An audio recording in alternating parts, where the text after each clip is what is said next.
When I first started my journey, when I first had my awakening, and I realized that because a lot of the things I experienced growing up, it turned me into a people pleaser. It turned me into someone who I became needy, right? Because I felt like I needed to silence myself in order to have, a certain type of lifestyle, or to be in a relationship. It's like I turned a blind eye to a lot of things because at the end of the day, I didn't really know my worth. I didn't really sow into myself for self-love and see the importance of taking care of myself mentally, physically, and spiritually. And so I constantly surrounded myself with, you know, negative people that, had a lot of work. Because let's be real, a lot of us have experienced some very traumatic things in our lives, things that we choose not to heal from because we don't want to take a deeper look within. It's easier, right, to blame people for the things that you've experienced in your life.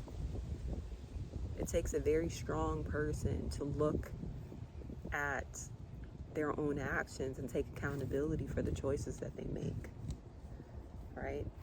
People want to act like being vulnerable is weak, but it's actually a strength, right? Being able to wear your heart on your sleeve and be authentic and stand in your truth, that is strength. That is not being weak. And it's sad that we live in a society that feels like expressing your emotions and being authentic makes you weak. It does not. And until people shift their mindset, until people really start speaking in their truth, there's always going to be, we're always going to live in a world of chaos, right? Because all people want to do is treat people, with people. A lot of people live out of their ego, right? A lot of people do things because they'll have their own personal agenda and they don't really care about the other person. All they care about is what their end goal is, right? So a lot of times people get into situations because they're trying to use someone, right? They're opportunistic, and or they just lack self-love and they don't feel like they're enough, and so they constantly do things to place themselves in challenging situations, and then they have to figure it out in the end. Like, we shouldn't have to constantly go through these cycles and these patterns of dealing with drama and toxicity, right? It's a cycle, it's a pattern. At some point in your life, you have to say, all right, you know what? I'm going to choose to figure out why I'm constantly putting myself in these situations, why I'm constantly surrounding myself with low negative vibrational people that are clearly bringing me down. They're not helping me grow. Like, we have to ask ourselves why we're doing that. And that's what this journey has been for me. And it's been a challenge. And I feel like every single day I learn something new about myself or other people. And when I first started my journey, I got rid of a lot of people and I kind of isolated myself, so it was easier to wake up every day and meditate and be high vibrational and, high vibing. It was easy to do that. But when you shift from that and now you're in a situation where you're having to deal with people, right? Family members, or maybe even living with someone who's challenging, when now you have to shift that, and I don't want to say you don't have a choice, because we always have a choice, but you decide, okay, this is what is best for me right now in this moment. Then you still have to figure out how to adjust to that environment. And so going from living by myself to now living with my mother and my stepdad has been an experience for me. But this experience has taught me the importance of speaking up for myself, the importance of not allowing someone to think that they could constantly disrespect me or talk to me any old type of way because they're older than me or because I'm living in their house. And at one point, I would not speak up. At one point, I would shut up because I didn't want to step on toes or disrespect someone. But what I'm realizing is the more I speak up for myself and stand in my truth, the better I feel about myself. You see, when somebody disrespects me or tries to mistreat me and I don't say anything, that's when it weighs on me heavily. And so I've learned how to set boundaries in a healthy way. I've learned to speak up. Sometimes I try very hard to come from a place of love and all right, listen, this is how I feel that you're treating me.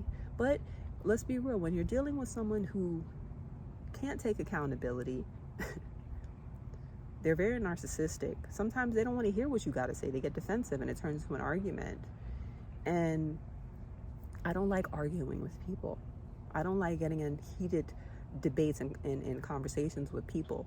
But I'm not going to lie. Sometimes it has to happen because I've got to this point in my life where I'm not going to back down.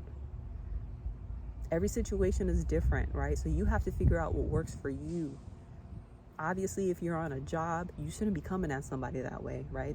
There's better ways to handle that situation, like talking to your supervisor, talking to the higher ups about the best way to deal with someone who might be challenging. But when you're dealing with family, friends, people that are in your life on a personal level, not work, but personal level, and it turns into a heated discussion, then sometimes you have to stand your ground and set those boundaries and let people know, like, look, I understand that you don't see where I'm coming from, but I feel like you're disrespecting me.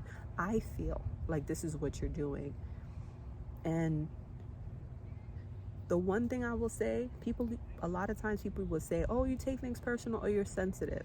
People that say that, the type of people that want to tell you you're sensitive, the type of people that want to tell you you're taking things personal, those are the people you got to worry about, because those are the people that they're not listening to what you're saying to them. Because they can't take accountability for their actions, of how they're treating you and how they're making you feel. So what this journey has been for me is about living in my truth and speaking my truth, regardless if somebody feels that I'm taking things personal or being sensitive. I don't care. Right? I have a right to feel the way I feel. My feelings are valid, and we all have to get to a place of realizing, like, listen, if you feel like somebody is treating you in a bad way, or if you feel like someone is not respecting you, then let them know. And if they constantly do it, then you have to distance yourself from that person. And I know it can be challenging, especially when you're living with someone, but find healthy ways to deal with the situation so that it's not affecting you in a negative way mentally. Sometimes we have no choice, right? Sometimes you live with this person and you can't get away. But go for bike rides, go working out, go meditate. Find ways to distance yourself from that individual so that they don't affect you. Because remember, energy is contagious. And it's important to make sure that you're taking care of yourself mentally, physically, and spiritually. So I just wanted to share this message, and I hope you guys are living as authentically as possible, and I hope that you're sowing into yourself in a healthy way, and I hope that you see that you're enough and that you are worthy to have relationships with people that respect you, respect your feelings, and never allow someone to make you feel like your feelings aren't valid. So I hope this message helps. If you need help on your journey, go to my website, www.evolvewithme.com. Thank you for watching this video. If you're a subscriber, thank you for following me. If you're not and you like this video, be sure to hit that like button and subscribe. Have a wonderful day.